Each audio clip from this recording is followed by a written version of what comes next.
Hi, I'm Caroline. Have you been to a hotel, resort, youth hostel, or a bed and breakfast?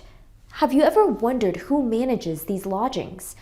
The professionals in charge of such accommodations are called lodging managers. Today, we are going to meet one of those people who make hotels and bed and breakfasts run smoothly. Rick Weichert, who together with his wife, Suzanne, owns the Jabberwock Inn in Monterey, California.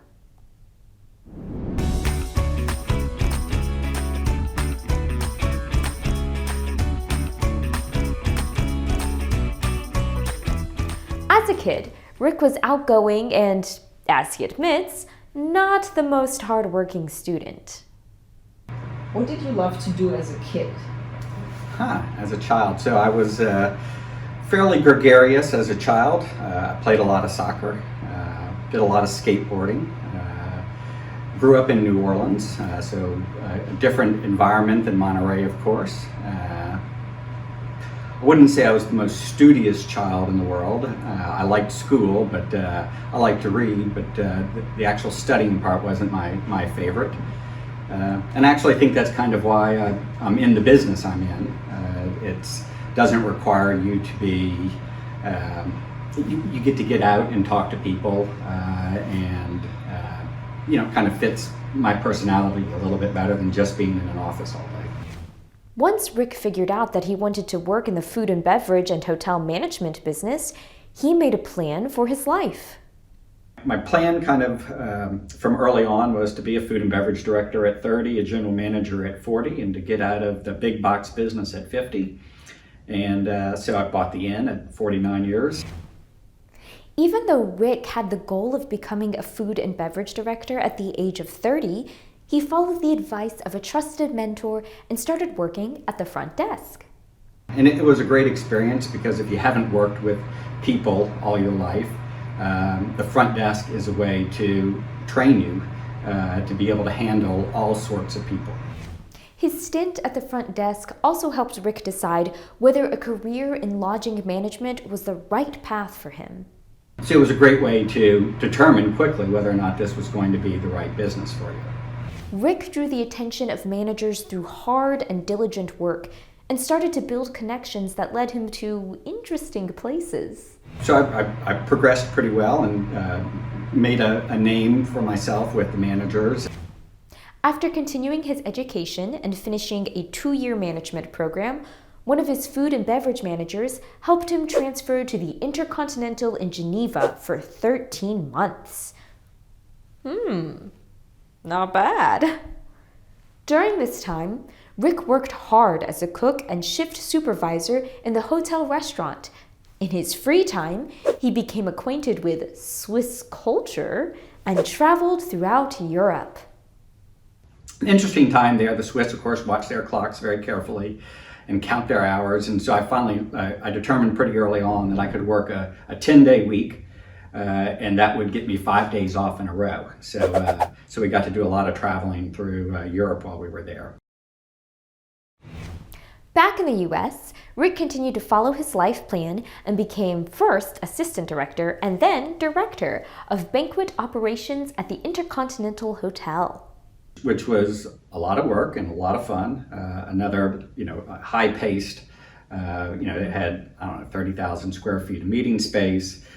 Could serve 800 people at one time in one room and still have other events going on. Really help you become a organized thinker when you're serving that many people and 15 different places at one time. So really good experience. Remember that Rick mentioned that he was a gregarious child? This personality trait helped him build great professional relationships and reach his career goals.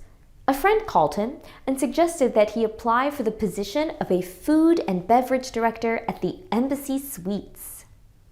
So that kind of started a 17-year career with Embassy Suites after an 11-year career with the Intercontinental Hotel.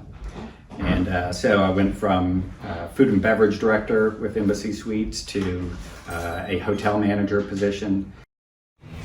Rick ran into some setbacks on the way to reaching his next career goal of becoming a hotel general manager. I'd been applying for a while, and it was funny because I kept not getting callbacks, and I finally called up the regional vice president and I said, hey, what's going on? How come I can't get a job? And he said, well, Rick, you're applying to the hotels where all the experienced GMs want to go. You have to go someplace that's a little bit smaller. And I was like, okay. Well, Rick finally succeeded in becoming a hotel general manager in Ventura, California. Little did he know that dealing with salt and sand became part of his job. Beautiful 11-building property right on the ocean.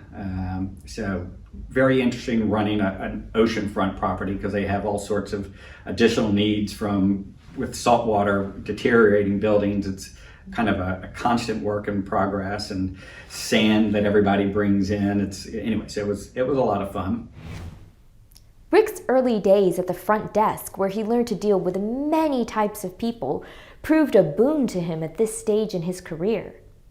In a big box, I realized I had typically 4 different constituencies that I answered to. I had, of course, the guests, I had the employees, I had the ownership company, and then I had the management company or the franchise. So a lot of different people to respond to, and many times those people aren't looking for this, they're not looking for the same thing. Employees want more money, owners want to spend less money. A lot of hard work and well-built connections allowed Rick to follow his life plan to become a general hotel manager at age 40 in Ventura, California, and at 49 to get out of the big box business to fulfill his dream of buying a bed and breakfast, the Jabberwock in Monterey, California, and develop it into a top-rated inn in Monterey County. You may ask, how good are the job and income prospects for lodging managers, and how do I best prepare? According to the Bureau of Labor, there is a projected job growth of 9% between 2020 and 2030. Even so, with only 48,100 lodging manager positions in 2020, there will be a limited number of new job openings in this field.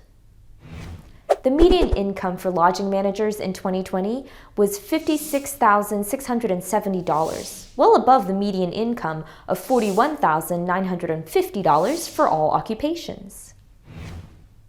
According to the website Career One Stop, many applicants qualify with a high school diploma and several years hotel work experience, but most large hotels expect applicants to have a bachelor's degree in hospitality or hotel management.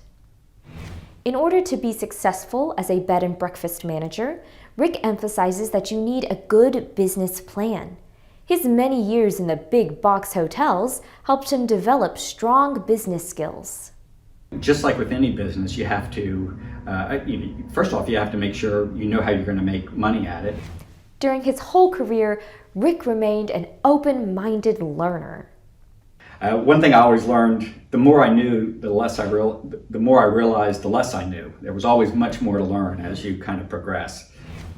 Wow, this was an amazing journey through Rick's career. He followed the advice of mentors, worked hard, and built strong relationships, not only with his managers, but also with his customers and employees.